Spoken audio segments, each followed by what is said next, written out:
सा। सभी को जय जिनेंद्र। हमें सारा कलश होके चल रहे हैं और 40। अभी 40 नंबर का कलश हमको कंटिन्यू करना है। लास्ट क्लास के बाद मेरे पास प्रवीणा जी का मैसेज आया था कि जो 29 प्रकार के भाव हैं, ऐसे ही एक बार वो समझना चाह रहे थे कि कुछ स्टार्टिंग के भाव तो समझ में आते हैं, लेकिन उसके बाद में कुछ भाव ऐसे हैं जो समझ नहीं आते, है ना। सो हाँ। Let's wait for her. वो ज्वाइन कर जाएंगे तो फिर हम उसको ले लेंगे। और तब तक के लिए हम आगे बढ़ते हैं। 39 नंबर तक के कलश हमने देख लिए हैं और 40 नंबर का 40 नंबर के कलश आज हमको कंटिन्यू करना है, तो वो हम करेंगे। 29 प्रकार के भावों की ही बार बार बात कर रहे हैं और उसी 29 प्रकार के भावों में ही बार बार उससे भिन्न बता रहे हैं उस चैतन्य स्वभाव को, गैर स्वभाव को। ऐसी बात यहाँ पर है। चलिए, 40 नंबर का कलश हमारे सामने आ गया है और एक बहुत सुंदर उदाहरण, एग्जाम्पल, एक सिंपल एग्जाम्पल है, लेकिन समय सार के एग्जाम्पल्स में one of the most common example है, वो यहाँ पर दिया गया है। अनुष्टुप छंद है। मैं यहाँ से छंद पढ़ता हूँ, फिर हम पद्यानुभाव पढ़ेंगे, फिर इसका अर्थ हम देखेंगे। कृत कुंभाभिधानेऽपि कुंभो घृतमयो न चेत् जीवो वर्णादिमज्जीव जल्पनेऽपि न तन्मयः। वापस पढ़ता हूँ। घृत कुंभाभिधानेऽपि कुंभो घृतमयो न चेत् जीवो वर्णादिमज्जीव जल्पनेऽपि न तन्मयः। देखते हैं इसका पद्यानुवाद क्या है। कहने से घी का घड़ा, घड़ा न घी में होय, कहने से वर्णादि में जीवन तन में होय। ध्यान से अगर देखे तो सिंपल कलश पढ़ के, पद्यानुवाद पढ़ के कलश का अर्थ आ रहा है ना। एग्जाम्पल दिया है। वापस पढ़ता हूँ कलश पद्यानुवाद, फिर आप अर्थ करने का ट्राई करना। घृत कुंभाभिधानेऽपि कुंभो घृतमयो न चेत् जीवो वर्णादिमज्जीव जल्पनेऽपि न तन्मयः। कहने से घी का घड़ा, घड़ा न घी में होय, कहने से वर्णादि में जीवन तन्मय होय। मीना जी, आप बता सकते हैं इस संस्कृत कलश का अर्थ क्या हो सकता है। जी। वो कहता है धृत कुंभा पीधाने अपि कुंभो धृतमयो न चेत। सो वो कहता है कि ઘીનો ઘડો ઘડો છે ઈ ઘીમય નથી, ऐसे जीवो वर्णादि मज्जीव जल्पने पी न तन्मय। जीवो भी वर्ण आदि वर्ण आदिमय नहीं, क्योंकि वो तन्मय नहीं है। हाँ, देखिए, क्योंकि इसके पहले हमने जब हमारे कलशों की स्टार्टिंग थी, तो स्टार्टिंग में हमने नयों की बात की थी, अगर आपको याद हो तो। निश्चय नए व्यवहार ने की हमने बात की थी। तो जब निश्चय नए व्यवहार ने को समझाते हैं तब भी यही वाला घड़ा का उदाहरण आता है कि एक घड़ा है और मान लीजिए वो घड़े के अंदर घी रखा है, और लेकिन वो घड़ा मिट्टी का बना हुआ है। द मटीरियल ऑफ द घड़ा इज मड। लेकिन कहने वाला क्या बोलेगा कि घी का घड़ा यहाँ लाओ, राइट। लेकिन एक्चुअल में वो घड़ा किसका है, मिट्टी का है, लेकिन उसको घी का कहा जा रहा है। लेकिन फिर भी द क्वेश्चन इज, क्या वो घी और घड़ा एक हो गए क्या? क्या वो दोनों मिलके एक हो गए क्या? नहीं। घी अलग है, घड़ा अलग है। सिमिलरली जो वर्णादि भाव है, जैसे घी घड़े के अंदर है, वैसे वर्णादि भाव के अंदर यह जीव है, लेकिन वर्णादि भाव जीव के बाहर होने से जीव वर्णादि भाव में नहीं हो जाता, क्योंकि क्या नहीं होता, वो एक बहुत सुंदर शब्द यहाँ पे दिया है, तन्मय। मिल नहीं जाता, तन्मय को तोड़ेंगे तत् प्लस में, तत् प्लस में मतलब उस रूप वह नहीं हो जाता। देखिए संस्कृत से अर्थ करते हैं, घृत कुंभाभिधाने अपि, घृत कुंभ मतलब घी का घड़ा, अभिधाने मतलब होने पर भी, कुंभो वह जो घड़ा है, घृतमय होना चाहिए, घी रूप नहीं हो जाता। अभिधान मतलब पूरा भरा हुआ होने पर भी, तो कह रहे कि कोई घड़ा है और वह घड़ा पूरा का पूरा घी से लथपथ है, तो भी वह तन्मय नहीं होता, इसलिए वो घड़ा घी का नहीं कहलाएगा। वैसे जीवो वर्णादिम, जो जीव है, वर्णादि जो 29 प्रकार के भाव है, वह सारे भाव जीव में भले पाए जा रहे हैं, लेकिन अभी ऐसे भाव जीव में पाए जाने पर भी न तन्मय, यह जीव क्या है, उन वर्णादि भाव रूप कन्वर्ट नहीं होता, उन वर्णादि भाव रूप परिणमित नहीं होता, और तन्मया शब्द दिया है, उन वर्णादि भाव रूप तन्मय उस रूप नहीं होता। ये वर्णादि भाव क्या है, पुद्गल है, और जीव चेतन बना है, चेतन बना जीव है। जीव और अजीव एक हो सकते हैं क्या, नहीं हो सकते। जीवाजीव अधिकार है ना, यही तो आपको बताना है कि जीव अजीव दोनों अलग अलग है। तो क्योंकि वो तन्मय नहीं हो सकते, एक रूप नहीं हो सकते, इसलिए वर्णादि भाव जीव के नहीं। ठीक है, क्लियर है कलश? एक बार हिंदी अर्थ पढ़ दीजिए आप मीना जी। जिस प्रकार, पुराने ओ सॉरी, जिस प्रकार घी का घड़ा कहे जाने पर भी घड़ा घीमय नहीं हो जाता, उसी प्रकार वर्ण आदिमान जीव कहे जाने पर भी जीव वर्ण आदिमय नहीं हो जाता। नहीं, ठीक है, बहुत अच्छा। चलिए एक बार वो प्रवीणा जी भी आ गए हैं, तो 29 प्रकार के भावों को एक बार देख लेते हैं। थोड़ा सा मतलब थोड़ा कोई बार बार वर्ण वर्ण कर रहे हैं, वर्ण 29 प्रकार के भावों में पहला भाव है, तो पहला भाव है वो वर्ण आदि भाव है, इसलिए वर्ण वर्ण करके उसको संबोधन कर रहे हैं। मैं एक बार निकाल लेता हूँ, फिर आपको समझा देता हूँ। सारे भाव मतलब ऊपर ऊपर समझेंगे तो आपको समझ आ जाए।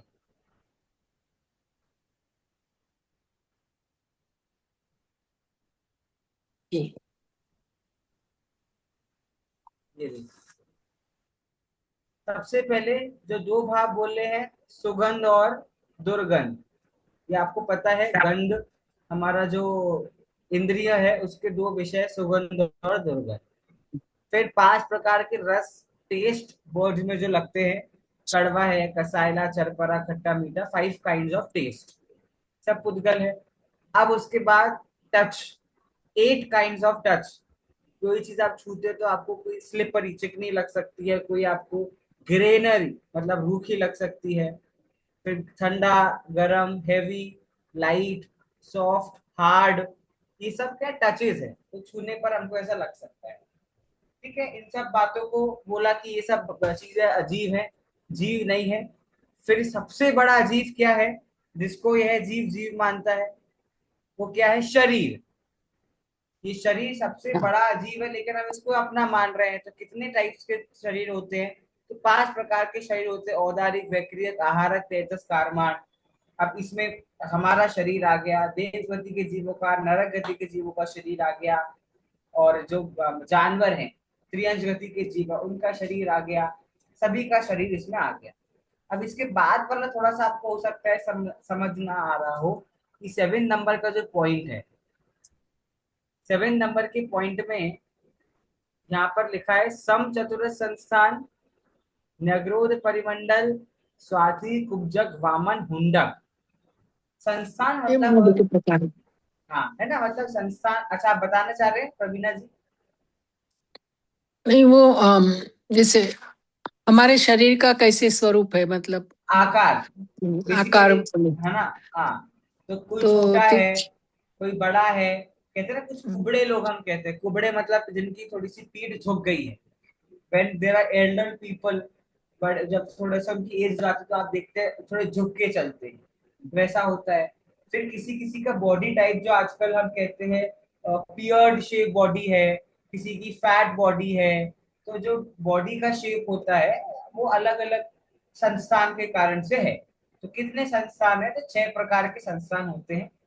तो ये सब भी शरीर का, शरीर अगर शरीर ही, देखो छठा सातवां नंबर एक लॉजिक से रखा गया है। जब शरीर को ही हमने क्या बोला? पुद्गल बोला।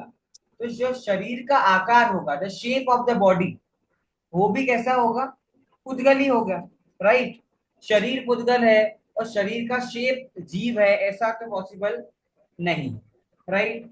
उसके बाद में 8 नंबर पे आपको कितना स्ट्रॉन्ग आपका बॉडी है, ठीक है, तो वो सहनन होता है। संस्थान मतलब the shape of your body, और सहनन मतलब the strength of your body.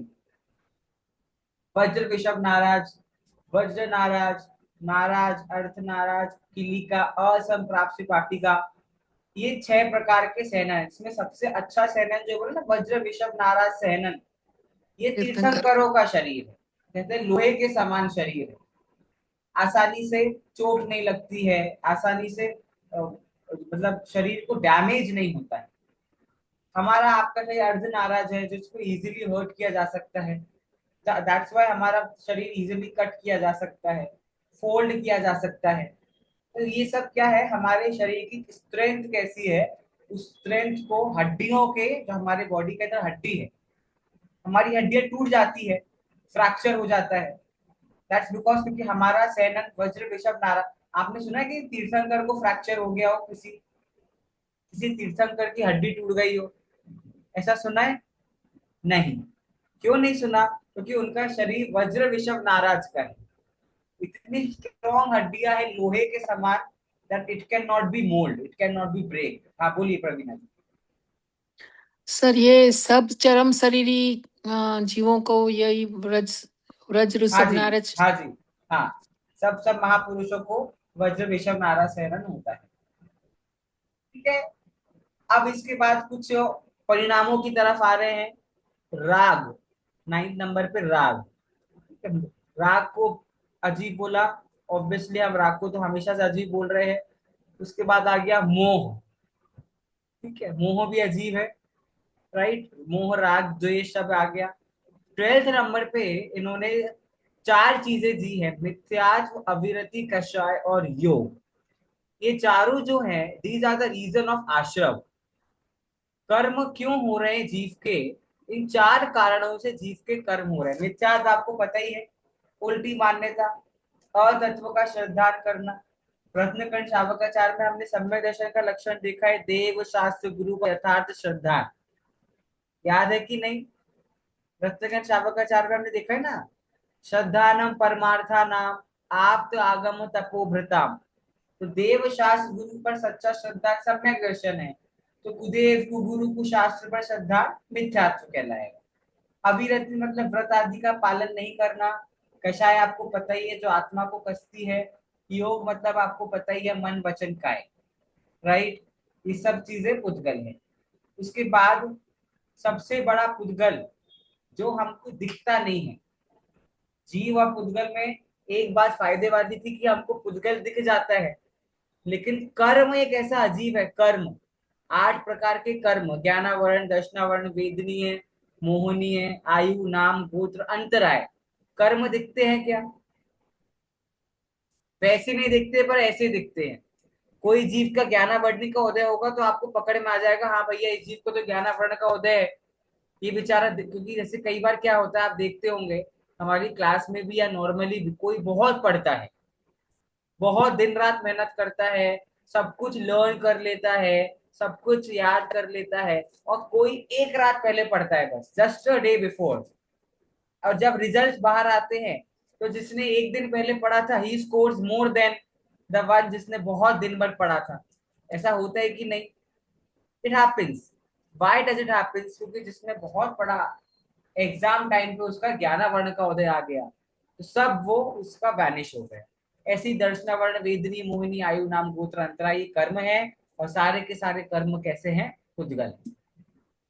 अब 14 नंबर का थोड़ा सा समझिए।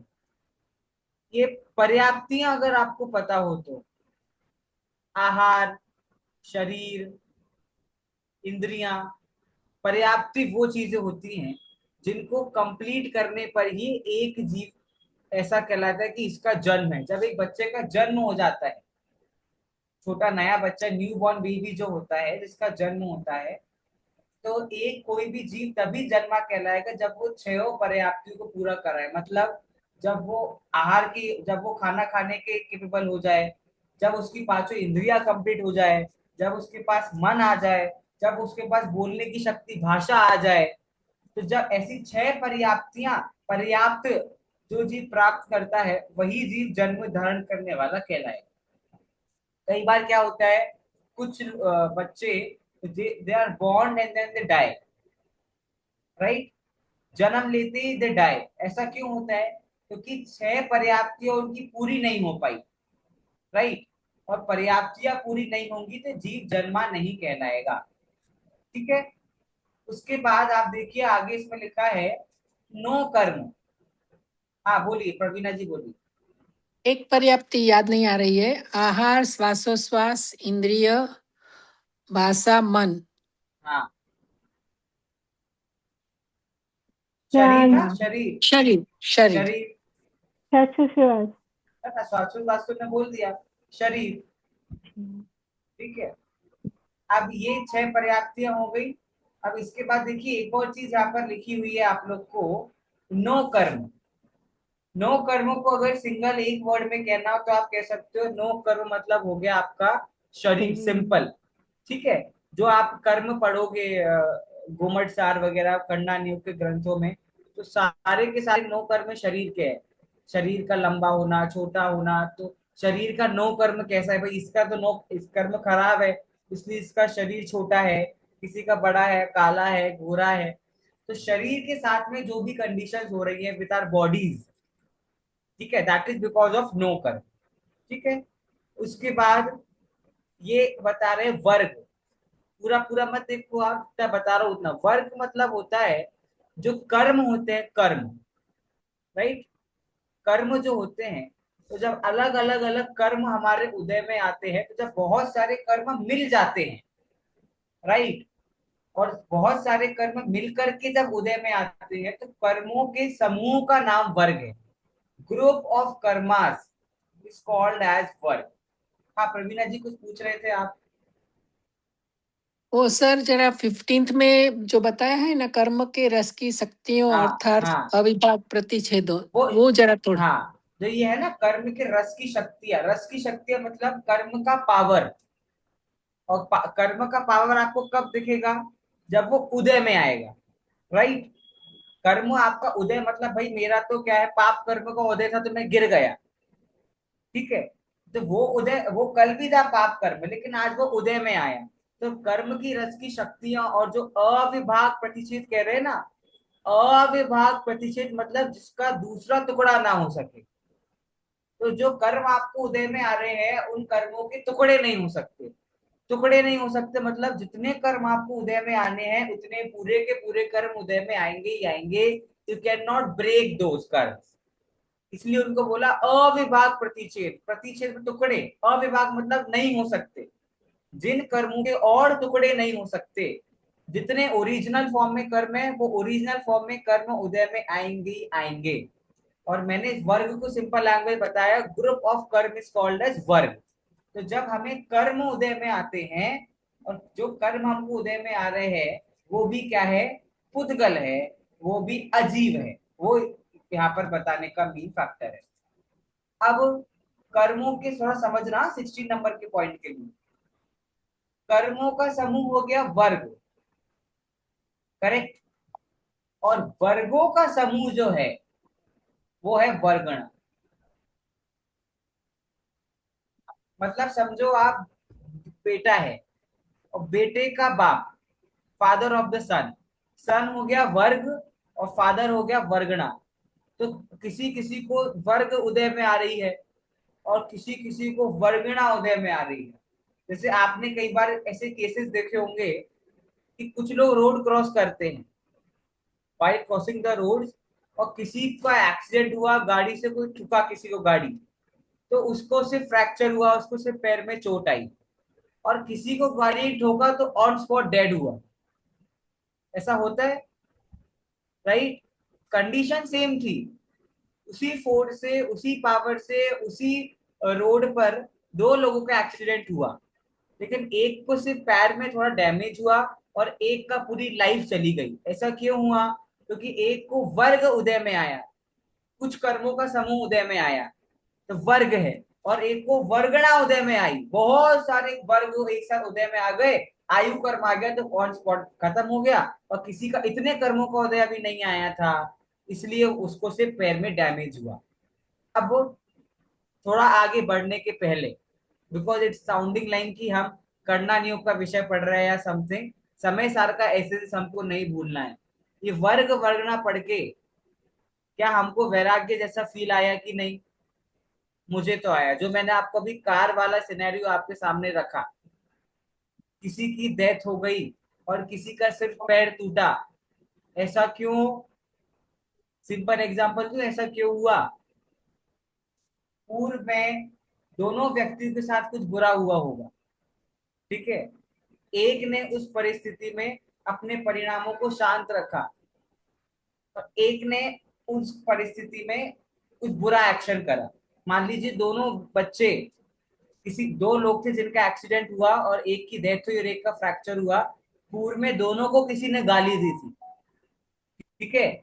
तो एक ने उसको बुरा बोल करके छोड़ दिया तो उसका पैर फ्रैक्चर हुआ, और एक ने એને जिसने apologize કરીને મોકલી દેજો। और एक ने क्या की, एक ने जिसने उसको गाली दी उसको हिट किया, उसको मारा।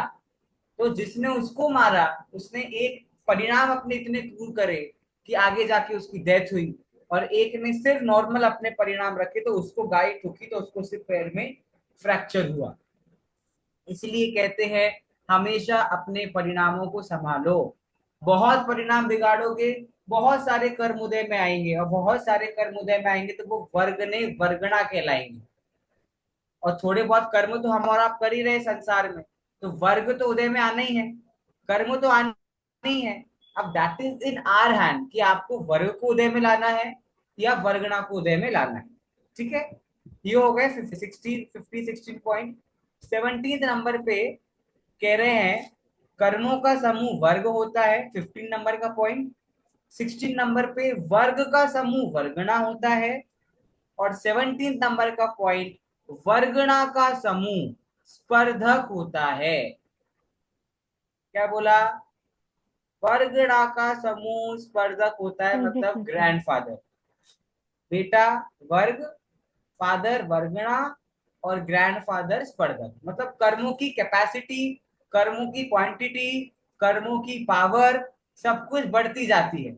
वर्ग में कम होता है, वर्गणा में उससे ज्यादा होता है, और स्पर्धक में उससे भी ज्यादा होता है, ठीक है। These all are the formulas and conditions of कर्म।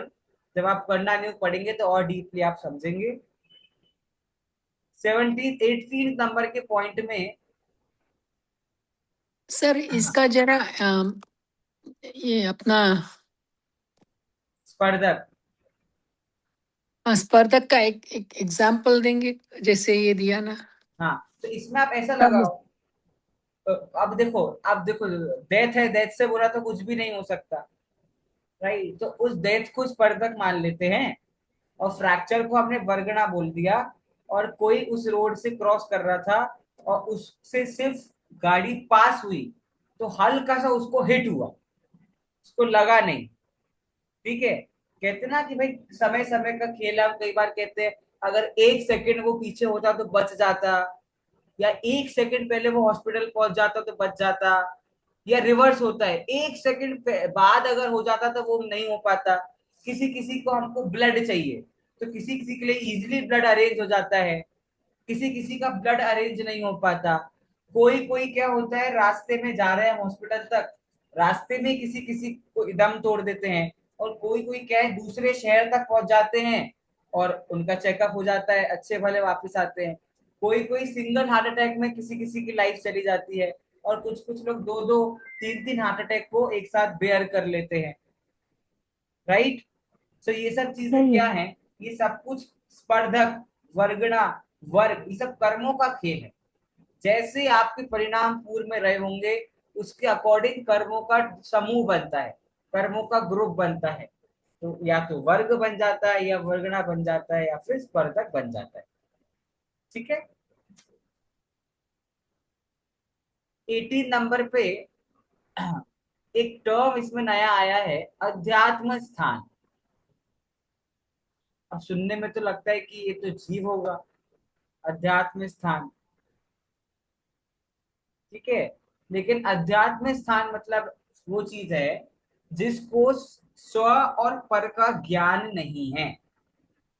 मतलब स्व मैं हूं और पर मैं नहीं हूं, पर कोई भिन्न है, ऐसा जिसको ज्ञान नहीं है उसे हम अध्यात्म स्थान कहते हैं। जैसे गुण स्थान होता है वैसे अध्यात्म स्थान है। जिस स्थिति में जीव को स्व पर का ज्ञान नहीं है, ऐसी स्थिति आपकी अध्यात्म स्थान कहलाती है।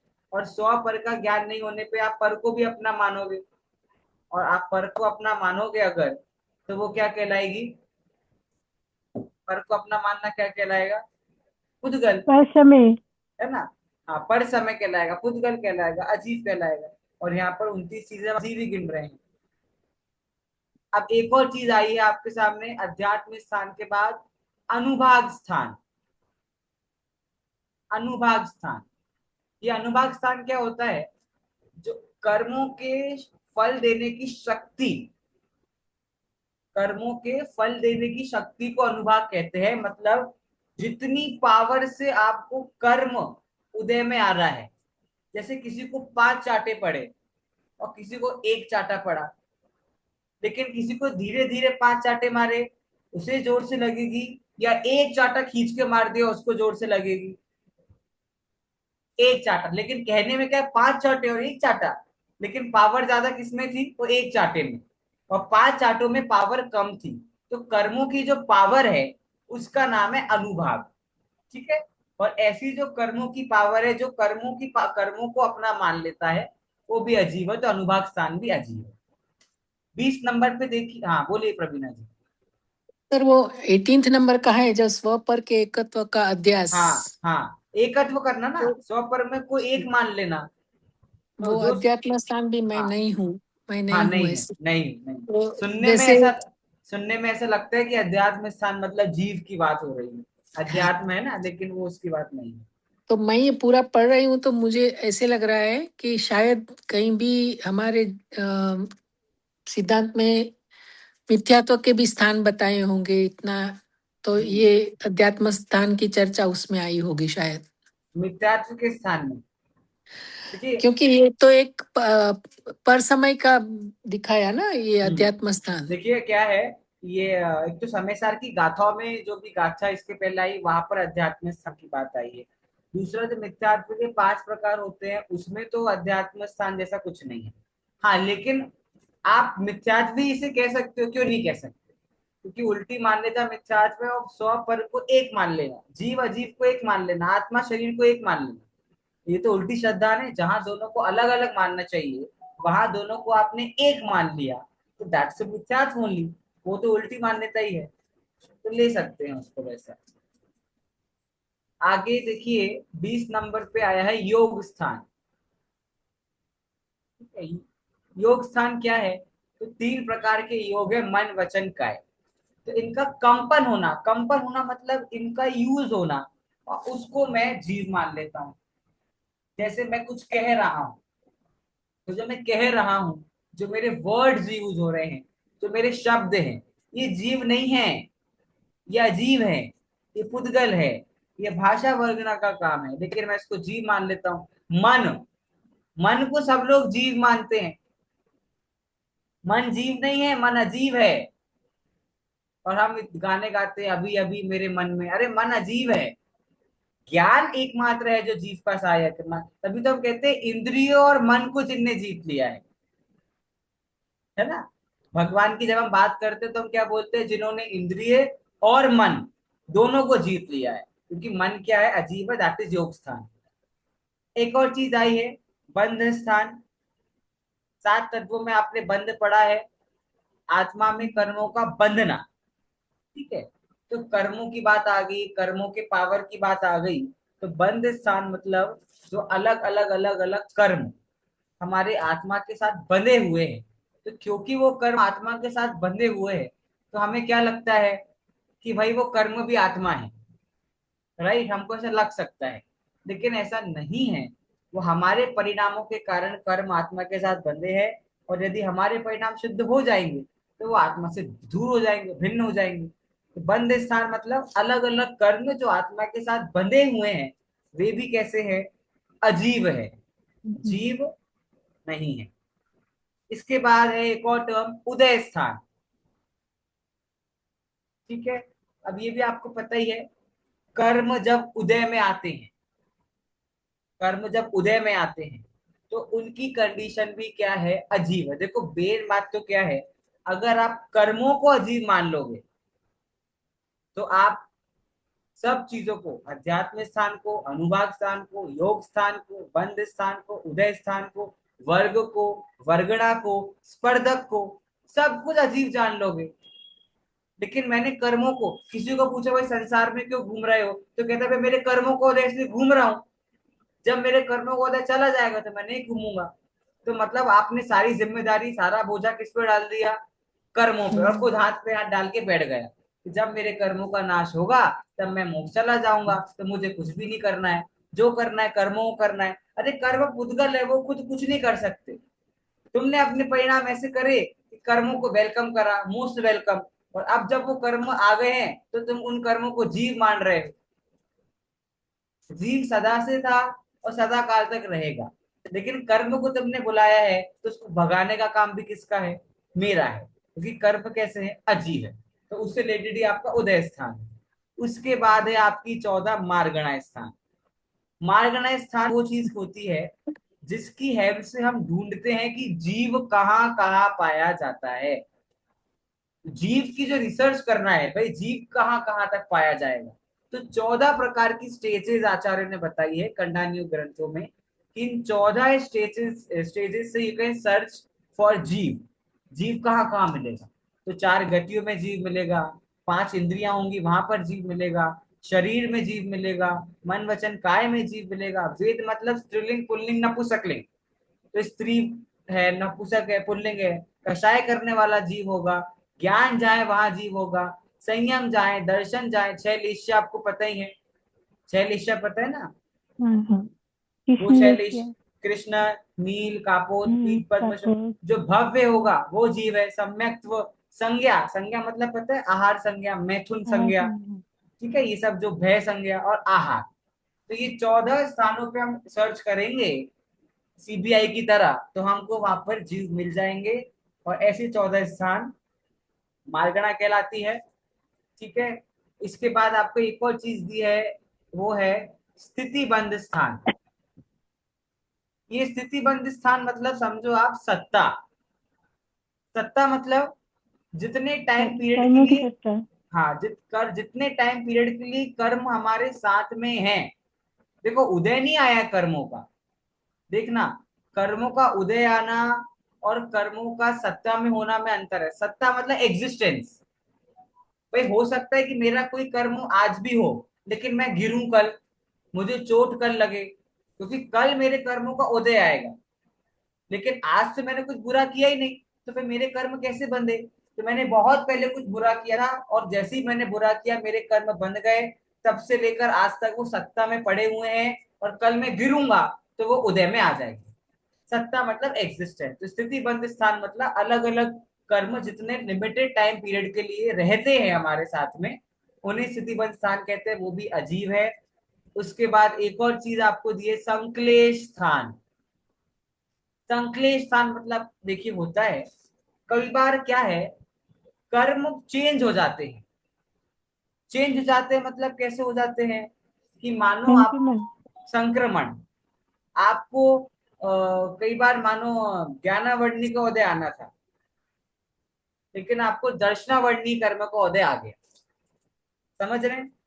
मतलब मुझे ज्ञान में प्रॉब्लम होनी थी, लेकिन मुझे अपने विजन में प्रॉब्लम हो गई, तो ऐसा हो सकता है। राइट, मैंने किसी के ज्ञान को भंग किया हो, तो कंपल्सरी नहीं कि मेरा भी ज्ञान भंग होगा। हो सकता है मुझे कोई और टाइप का कर्म आ जाए। तो कर्मों में जो इंटरचेंज हो जाता है, जिसे हम संक्रमण भी कहते हैं। और संक्लेश मतलब आपको पता ही है, एकदम बुरा, एकदम बुरा जो कर्मों का उदय आता है, वह भी क्या है, अजीब है।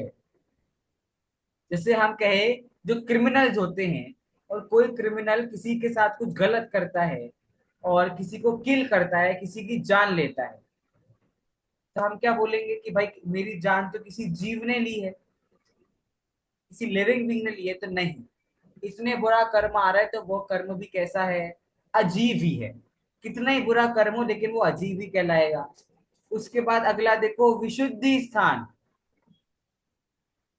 देखो 25 और 26 समझो आप, बहुत बुरा कर्म का उदय जो आ रहा है, संक्लेश स्थान, वह भी अजीब है। और छोटा सा कर्म का उदय आ रहा है, ज्यादा नहीं, हल्का सा कर्म का उदय आ रहा है, वो विशुद्धि स्थान है। तो कहना चाह रहे हैं, चाहे कम कर्म आए, चाहे बहुत ज्यादा कर्म उदय में आए, दोनों ही कंडीशन कैसी हैं, दोनों ही कंडीशन आपकी अजीब है। इसका मतलब ये हो ना, पुण्य और पाप दोनों का उदय। पुण्य पाप भी कह सकते हैं, लेकिन पुण्य पुण्य अच्छा थोड़ी ना है। देखो, कम पाप आए ना, उसको भी ले सकते हो विशुद्धि स्थान में। ज्यादा पाप तो संकलेश में है ही, लेकिन कम भी पाप अगर आ रहा है उसको भी विशुद्धि में ले सकते हैं। हाँ बोलिए प्रवीणा ओके। जी। सर ये जो उद्रेक और अनुद्रेक शब्द हाँ दिया है ना, इसका मीनिंग हाँ, क्या है? भाई उद्रेक मतलब बहुत ज्यादा। जैसे आपने सुना होगा शब्द उद्दंड, उद्दंड पावरफुल। तो बहुत पावरफुल कर्म आ गए उदय में, वो संकलित स्थान है। अनुद्रेक मतलब थोड़े से पावरफुल नहीं है, नॉर्मल कर्म ऐसे उदय में आ गए, तो वो अनुद्रेक विशुद्धि स्थान कहलाएंगे। उसके बाद में देखिए, संयम लब्धि स्थान। आपके कर्मों का क्या है, नाश हो रहा है। सात तत्व निर्जरा सुना है आपने, कर्मों का हाँ हाँ खिरना, निवृत्ति बढ़ाया है यहाँ।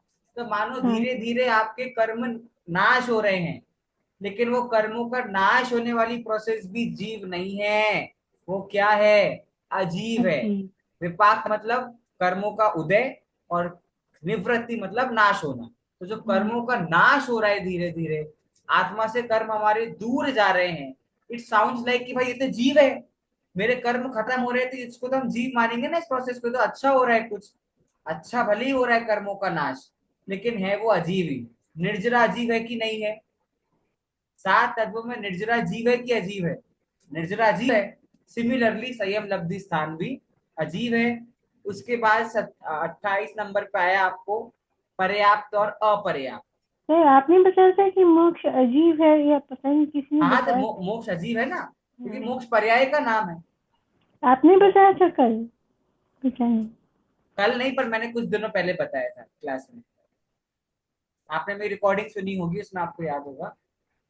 उसके बाद जी। देखिए, पर्याप्त और अपर्याप्त, या आपको करना नियोग के टर्म से जो कंप्लीट हो जाता है उसे हम पर्याप्त कहते हैं, जो इनकम्प्लीट रह जाता है उसे अपर्याप्त कहते हैं। जैसे बहुत सारे टाइप्स के, जैसे किसी कोई बादर है, बड़ा है, सूक्ष्म, छोटा है, एक इंद्रिय, दो इंद्रिय, तीन चतुर्ंद्रिय, संगी असंगी, पंच इंद्रिय, ये सब देखो जीव स्थान बोले गए हैं। जीव स्थान मतलब कोई एक इंद्रिय है, एक इंद्रिय, जो ये एक इंद्रिय तो पर्याय है, तो एक इंद्रिय पना जीव नहीं है, मनुष्य पना जीव नहीं है। मनुष्य की पर्याय में जो मैं आत्मा हूं, वो जीव है। क्यों? क्योंकि जो मर जाएगा, मर जाने वाला मनुष्य कहलाएगा कि नहीं? जो मर जाएगा वो मनुष्य कहलाएगा कि नहीं, है बताओ? हाँ, डेड बॉडी को आप मनुष्य कहोगे कि नहीं? ह्यूमन डेड बॉडी को आप मनुष्य कहोगे कि नहीं? कहोगे, लेकिन उसको आत्मा कहोगे क्या? नहीं। क्योंकि अब आत्मा नहीं बात, इसीलिए क्या बोला कि जो ये सब नाम है, एक इंद्रिय, दो इंद्रिय, त्रि इंद्रिय, चतुर इंद्रिय, ये सब नाम नाम है, जिन्हें हम जीव स्थान कहते हैं। ये सर मतलब मैं एक क्वेश्चन पूछ सकती हूँ, श्योर। थोड़ा सा अलग है। चार गतियाँ कहते हैं ना, जैसे हाँ मनुष्य गति, हाँ हाँ अतियंश गति, हाँ और मतलब एक इंद्रिय जीव जो होते हैं, हाँ, इन्हें वो भी सर इसमें इसी में सब आते हैं ना? सब जीव स्थान में आ जाएंगे, सब जीव स्थान में आ जाएंगे। देखो आप सोचो, अ, अमृतचंद आचार्य हमको कितना डीप में ले गए हैं। पूरी दुनिया शरीर को तो अजीज कहती ही थी, लेकिन मनुष्य को कोई अजीब नहीं कहता था। मनुष्य मतलब क्या, अगर आपको क्वेश्चन आ जाए मनुष्य जीव है या अजीब, हम सब क्या लिख देते, मनुष्य जीव है। लेकिन अमृतचंद आचार्य ने बताया कि नहीं, मनुष्य जीव स्थान है, और जीव स्थान भी क्या है, अजीब है। और लास्ट में आपको बताया है 29 नंबर पे 14 गुण स्थान जो होते हैं उनके नाम यहाँ पर दिए, मिथ्यात्व, सासा, सम्यक, मिथ्यात्व, असंयत, संयता, संयति, सब आपके 14 प्रकार के गुण स्थान हैं। और गुण स्थान भी अजीव हैं, जीव नहीं है। क्लियर कट समझ आया? हाँ सर, मुझे याद आ गया क्वेश्चन मेरा। एक इंद्रिय, द्विंद्रिय, और तीन्द्रिय, चौइंद्रिय, ये हाँ सारे त्रियंशी कहलाते हैं। बिल्कुल, त्रियंश ठीक है। कहलाएंगे। हाँ, मुझे बस ये कंफर्म करने, दिमाग में घूम रहा था। असंगी पंचेंद्रिय भी त्रियंशी है। हम्म। कोई भी मनुष्य असंगी नहीं होता, मनुष्य, सभी मनुष्य के पास बुद्धि है, मन है, विचार करने की शक्ति है। तो असंगी पंचेंद्रिय तक त्रियंश और होगा। सैनी असैनी में क्या फर्क है? वही सैनी असैनी मतलब ही संगी असंगी। सैनी ठीक है, मतलब संगी, असैनी मतलब असंगी। देखो, थैंक यू सर। हम हमेशा अजीब अजीब करते थे, इतने डीप में हमने सोचा क्या क्या अजीब हो सकता है, इतने डीप में हमको यहाँ पर गिनवाया है। इसलिए समय सारों को ऐसे मजाक मजाक में थोड़ी ना ग्रंथ आदिराज कह दिया गया। 49 की है ना? हाँ, समझ आया?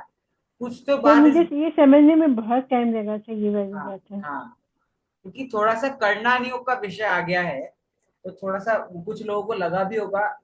देखो, ये सब अगर इतना नहीं भी समझ आए तो भी चलेगा, थोड़ा बहुत भी अगर 29 प्रकार के भाव में से कुछ कुछ भाव भी समझ में आए तो भी चलेगा। लेकिन ये बताने का रीजन ये है कि जीव अजीब के चक्कर में क्या है, विकल्पों में बहुत फंसते हैं, थॉट्स में हम बहुत फंसते हैं।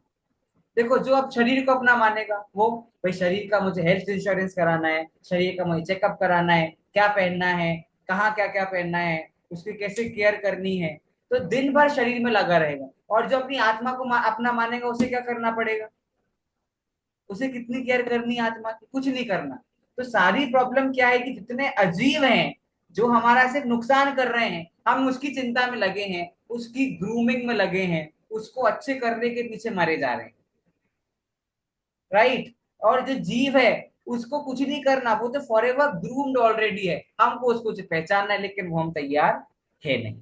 ठीक है, ये 29 प्रकार के भावों की बात बार बार इसमें कर रहे हैं। और हमने जो पिछले कुछ कलश देखे वर्णादि वर्णादि, तो वर्णादि भाव यही सारे भाव है। और अच्छा है, प्रवीण ने जो रिक्वेस्ट करा तो मेरा भी रिवीजन होकर आप लोग को भी थोड़ा बहुत समझ में आया होगा आई गेस। और अभी आप लोग थोड़ा सा आने में आपको देर हो गई थी, तो तब तक मैंने और मीना जी ने मिलकर 40 नंबर का कलश देख लिया है, बहुत सरल है, तो वो आप रिकॉर्डिंग से सुन सकते हैं। अभी हम, हाँ प्रवीणा जी कुछ कह रही हैं। सर, ये समझ में तो आ गया, पर इसके साथ ये भी हो गया कि इन सबको छोड़ो। छोड़ो, छोड़ो क्यों, मुझे मतलब बताओ, ये सब छोड़ते तो उसको है जिसको अपना मानते हैं, जो अपना हो जाता है। ये अपने हुए क्या आज तक, छोड़ना है नहीं, बस ऐसा जानना है कि मेरे है ही नहीं। राइट? सर छोड़ोगे तो उसको जिसको पकड़ लोगे। हाँ बोलिए। वैसे सर नहीं, ये वैसे अध्यात्म तो स्थान गोमत थोड़ा शाह फिर से, से बताएंगे? गोमत शाह से मुझे सबसे ज्यादा वैरायटी आया। हाँ, गोमट सार में ये सारी बातें बताई गई हैं। अनूप हम्म। जी एक बार अध्यात्म स्थान पूछ रहे हैं। अध्यात्म मतलब देखिए, वैसे अध्यात्म मतलब होता है स्व, ठीक है, स्वयं का। अब अध्यात्म स्थान मतलब होता है ऐसा जीव जो स्व और पर को एक जान रहा है। ठीक है, अब जो स्व पर को एक जानेगा मतलब जीव अजीव को, शरीर चैतन्य को, जड़ और चेतन को एक जानेगा, तो वो पुद्गल ही कहलाएगा। उन दोनों को हमको भिन्न भिन्न जानना है, एक सा नहीं जानना। ठीक है, चलिए 41 नंबर का एक आधा कलश तो आज कर ही लेते हैं। 41 नंबर का कलश हम करते हैं। और क्योंकि अब आप ये सारे भाव समझ चुके हो, तो अब आपको और भी ज्यादा इजी होगा समझने की। ठीक है, देखिए कलश क्यों आता है, मैं आपको बार बार कहता हूँ कि कलश क्यों आता है, उसका हमको क्वेश्चन ढूंढना है। इस कलश को लाने की आवश्यकता क्या है। कई बार खुद ग्रंथ में लिखा गया है कलश क्यों आया है, और कई बार हम ढूंढते हैं। इस कलश के बारे में देखिए, यहाँ पर लिखा है जो अभी 41 नंबर का कलश है, वो क्यों लिखा गया, अमृतचंद आचार्य ने क्यों लिखा।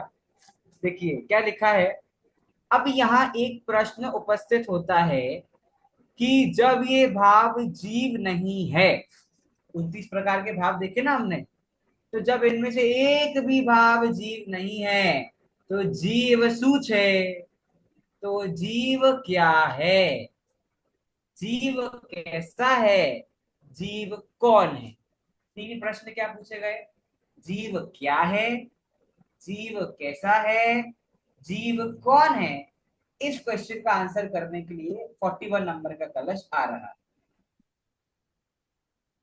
आप लोग को भी प्रश्न आना चाहिए था वैसे, 29 प्रकार से बता दिया, अजीब अजीब अजीब अजीब। जीव क्या है? यही तो बात है, जो देखो, सच सत्य तो एक होता है, झूठ बहुत सारे होते हैं। एक झूठ को छुपाने के लिए 6 झूठ। वैसे ये अजीब झूठा है, तो इसलिए अजीब के बहुत सारे प्रकार है। जीव बेचारा तो एक ही है, तो उसका तो एक ही प्रकार है, इसलिए उसको कोई 29 प्रकार नहीं है। तो जीव क्या है, जीव कैसा है, जीव कौन है, ये बात इस कलश में आई है। पहले हम कलश देखते हैं, उसका अर्थ देखते हैं, फिर इन तीनों क्वेश्चन का आंसर आप मुझे बताएंगे। जीव क्या है, कौन है, कैसा है, कलश के माध्यम से आपको बताना है। जीव क्या है का आंसर क्या है, जीव कौन है का आंसर क्या है, जीव कैसा है का आंसर क्या है। चलिए, अनुष्टुप छंद है, 41 नंबर का कलश है। मैं आपको बताता हूँ, पढ़ता हूँ, फिर इसका अर्थ आप लोग करना।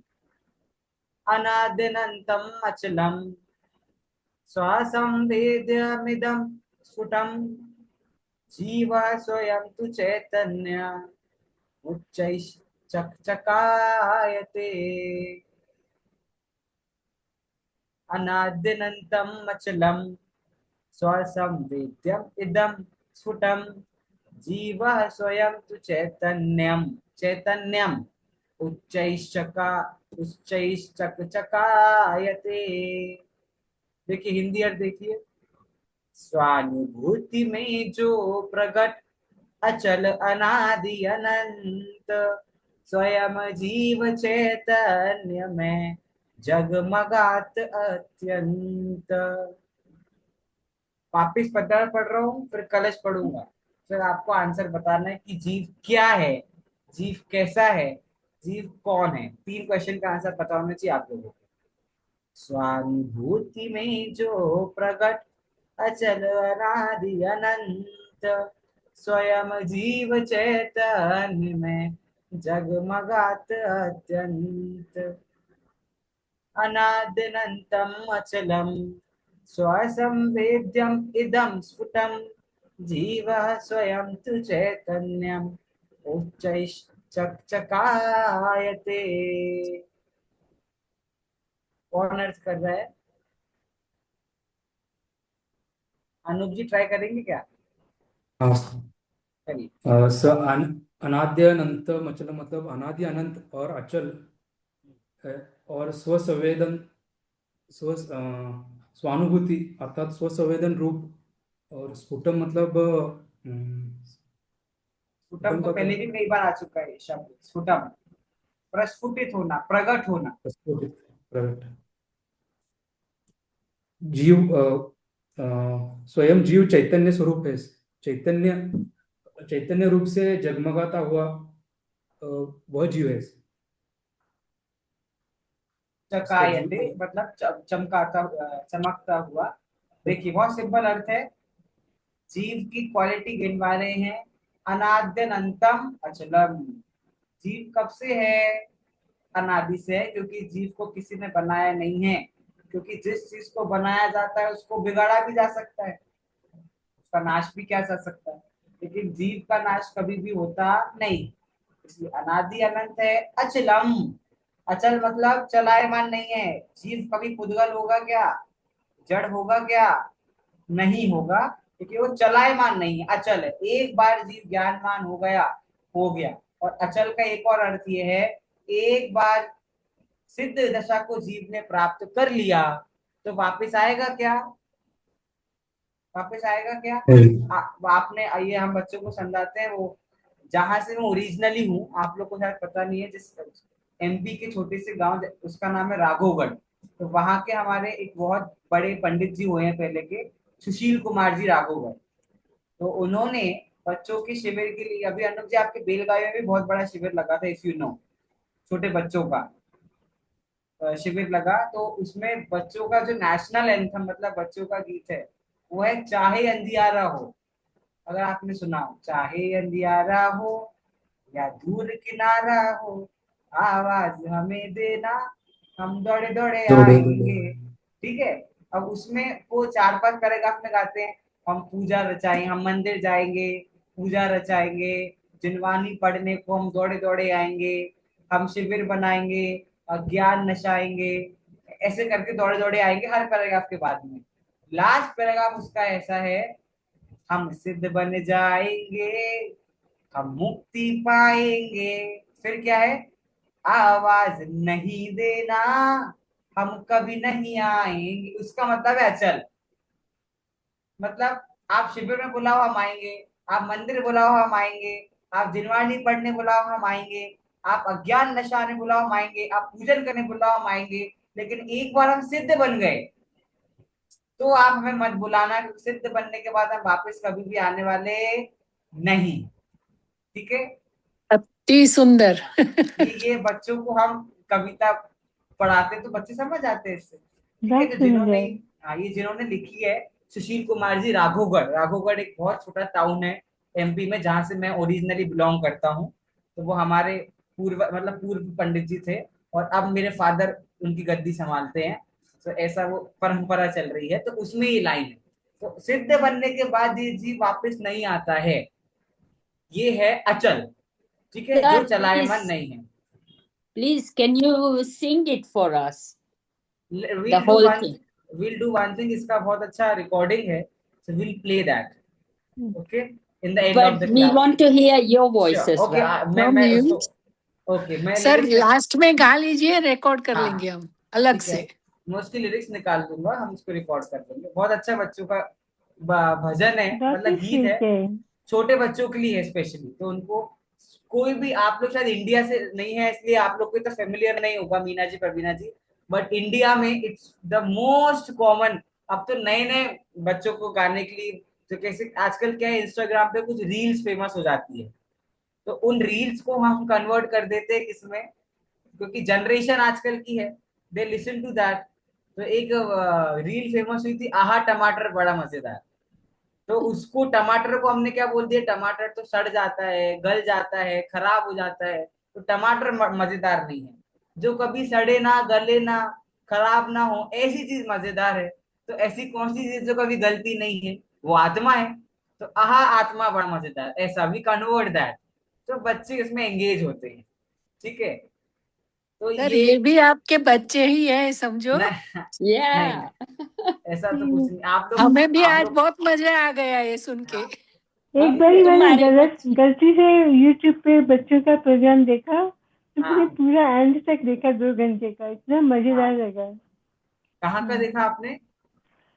पर वो ये अभी नया शुरू हुआ था कुछ, हाँ, करेक्ट, संभाजी नगर में हुआ इंग्लैंड का है। है शायद, इंग्लैंड में हाँ, शुरू हुआ था, पता नहीं। चलिए। बहुत ही अच्छा था। बच्चों के साथ तो बहुत मजा आता है, बच्चों का साथ, this is the cream time of teaching them. Summer vacation है क्योंकि, देखिए, तो अनादि अनंत हो गया, अचल हो गया, स्वसंवेद्यम इदम। इदम मतलब यह ये है। जो स्वसंवेद है वो बहुत अच्छा अनूप जी ने पकड़ा उसको पद्यानुवाद से, स्वानुभूति, स्वयं से प्रकाशित जो है, प्रकाशित मतलब स्फुटम, है ना, प्रकाशित ऐसा जीव, ऐसा जो आत्मा है, स्वयं तू, वह तो चैतन्यम, चैतन्य में है, और उच्चैः शकायते, और वह चैतन्य में, जीव जो है चैतन्य रूपी पेंट से, चैतन्य रूपी रंग से क्या है, प्रकाशित हो रहा है। ये पूरी कलश का अर्थ है। देखिए ज्योतिका जी, आ जाइए मैदान में, एक बार इसका हिंदी अर्थ पढ़ दीजिए। वो इतना अच्छा पढ़ती है ना, सब जगह उनको पढ़ने को बोलते हैं हाँ, हम लोग। जो अनादि है, अनंत है, अचल है, स्व संवेदा है, प्रगट है, चैतन्य स्वरूप है और अत्यंत प्रकाशमान है, वही जीव है। अब देखो, इसमें कमाल की बात तो ये है, कलश आने के पहले 3 क्वेश्चन खड़े किए थे। जीव क्या है, जीव कैसा है, जीव कौन है, लेकिन 3 का आंसर एक ही है। किसी ने पूछा है जीव क्या है तो आप बोल सकते हो जीव अनादि है। किसी ने पूछा जीव कैसा है तो आप बोल सकते हो जीव अनादि है। किसी ने पूछा जीव कौन है तो आप बोल सकते हो जीव अनादि है। तीनों क्वेश्चन का एक ही आंसर है, अनादि बोलो, अनंत बोलो, अचल, स्वसंवेद। और देखो स्फुट, प्रगट, प्रगटपना भी उसका गुण है कि सदा प्रगट है, कभी भी ऐसा नहीं कि कभी कभी छुप जाए या पता ना चले जीव का है, सदा प्रगट है, चैतन्य रूप है, अत्यंत प्रकाशमान है, ऐसा जीव है। और देखो नीचे क्या लिखा है, जो 29 भाव है ना, 29, उनमें से एक में भी, इनमें से एक भी क्वालिटी नहीं होगा। ना तो उनमें से एक भी अनादि से है, ना अनंत काल तक रहेगा, ना अचल है, ना स्वसंवेद है, ना प्रगट है, ना चैतन्य स्वरूप है, ना अत्यंत प्रकाशमान है, ऐसा यह जीव है। अभी तो समय सार के 2 अधिकार पूरे तो इतना मजा आ रहा है। आगे तो कर्ता कर्म, पुण्य पाप, आश्रव, बंध, निर्जरा, सर्व विशुद्ध, मजा आ जाएगा बहुत सारा आप लोगों को पढ़ के, मतलब मुझे भी मजा ही आएगा।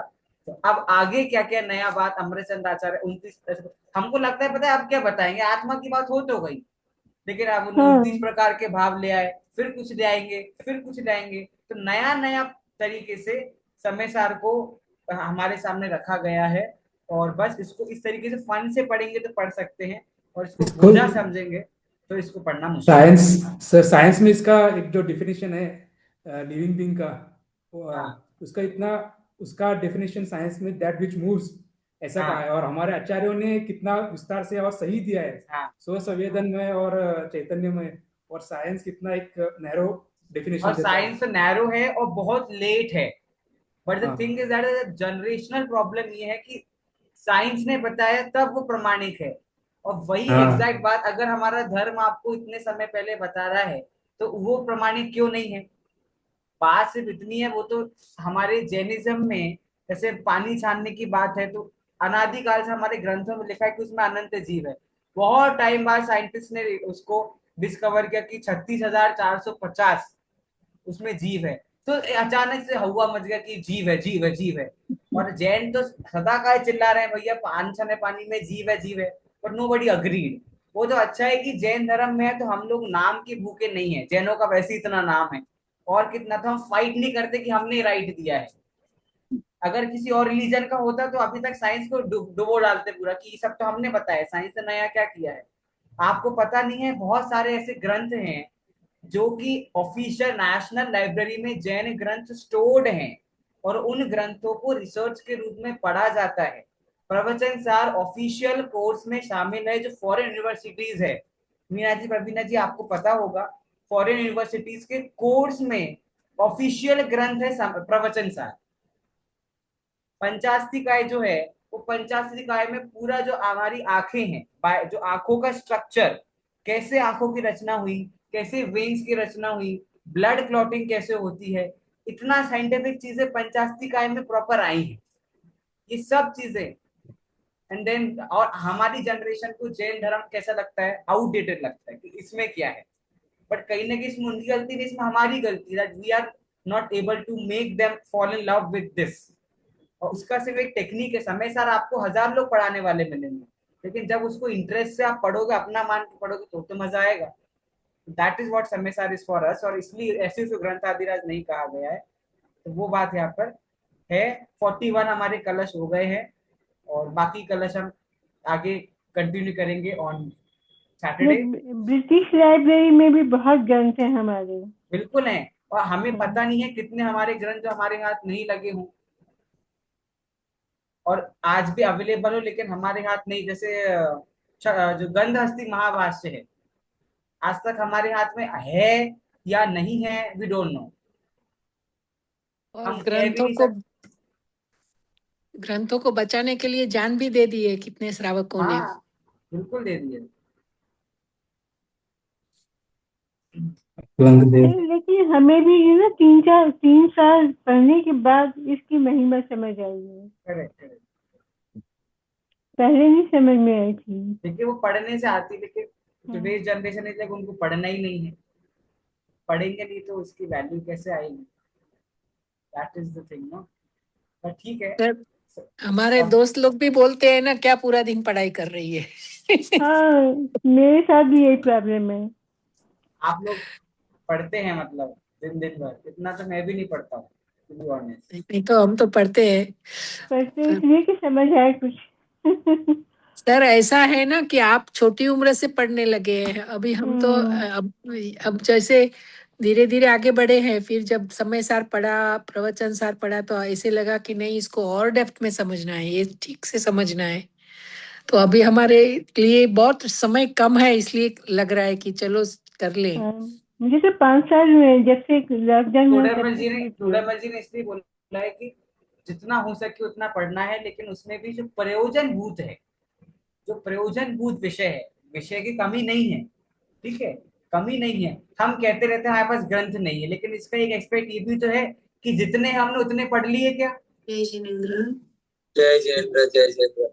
जितने हमारे अरे पास आवाज सभी क्या हमने उतने पढ़ लिए पूरे? हमने उतने ही पूरे नहीं हम्म। पढ़े हैं। So that's the case behind it. पर ठीक है, कोई ना, एवरीथिंग इज ओके।